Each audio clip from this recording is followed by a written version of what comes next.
నా పేరు అలేఖ్య. నేను ఫ్యాషన్ డిజైనర్. నాకు వచ్చి 3 kids బాబులండి. ఫస్ట్ బాబు ఇంతకుముందు స్కూల్లో చదువుతున్నది. అయితే అక్కడ చాలా ఇంప్రూవ్మెంట్ అసలు లేదు బాబుకి. అయితే నా ఫ్రెండ్ సర్కిల్ చెప్పారు కాకతీయ స్కూల్ గురించి. చాలా చెప్పేసరికి ఒకసారి వెళ్దామని వెళ్తే ప్రిన్సిపల్ మేడం గారు చాలా బాగా మాట్లాడారు. మేడం ఒక 3 months నాకు టైం ఇవ్వండి, మీ బాబుని ఇలా నేను డెవలప్ చేసి చూపిస్తాను, 3 months నా మీద చూడండి మీరు అనేసరికి జాయిన్ చేశానండి. 3 months తర్వాత మా బాబు చాలా ఇంప్రూవ్ అయ్యాడు. తన రైటింగ్ అయినా సరే, డిసిప్లైన్, ఇంప్రూవ్మెంట్, స్టడీ పర్పస్ ప్రతి ఒక్కటి చాలా బాగా డెవలప్ అయ్యింది. సరే అని ఒక 1 year తర్వాత చూసాక 2 బాబులను కూడా నేను జాయిన్ చేసేసాను ఇందులోని. ఇప్పుడు నా 3 బాబులు వచ్చేసి చాలా బాగా చదువుతారండి. వాళ్ళకి లెర్నింగ్ స్కిల్స్ ప్రతి ఒక్కటి, స్పోర్ట్స్, డాన్సింగ్ అన్నిట్లో ఫస్ట్ ఉంటారు, యాక్టివ్ గా ఉంటారు. నాకు వచ్చేసి Kakatiya school is best school. నాకైనా సరే, మా హస్బెండ్, మా ఇంట్లో వాళ్ళకైతే చాలా బాగా నచ్చింది.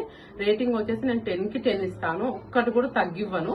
ఎందుకంటే నాకు అక్కడ టీచర్స్ అయినా, ప్రిన్సిపల్ అయినా ప్రతి ఒక్కరు వాళ్ళ మాట్లాడే విధానం, రిసీవ్ చేసుకోవడానికి పేరెంట్స్ తో ఇలా మాట్లాడడము, పిల్లలకు కూడా ఎలా వాళ్ళకి చెప్తే అర్థం చేసుకుంటారు, వాళ్ళకి అర్థమయ్యే లాంగ్వేజ్ లో వాళ్ళకి స్టడీ చెప్పడము, ప్రతి ఒక్కటి చాలా బాగుంది. కాబట్టి నాకు కాకతీయ స్కూల్ అంటే గుడ్ ఒపీనియన్ అండి. ఇన్ కేసు ఎవరైనా రావాలంటే 100% జెన్యూన్ తోటి వచ్చి మీరు ఏం అభ్యంతరం లేకుండా మీ పిల్లల్ని జాయిన్ చేయొచ్చండి.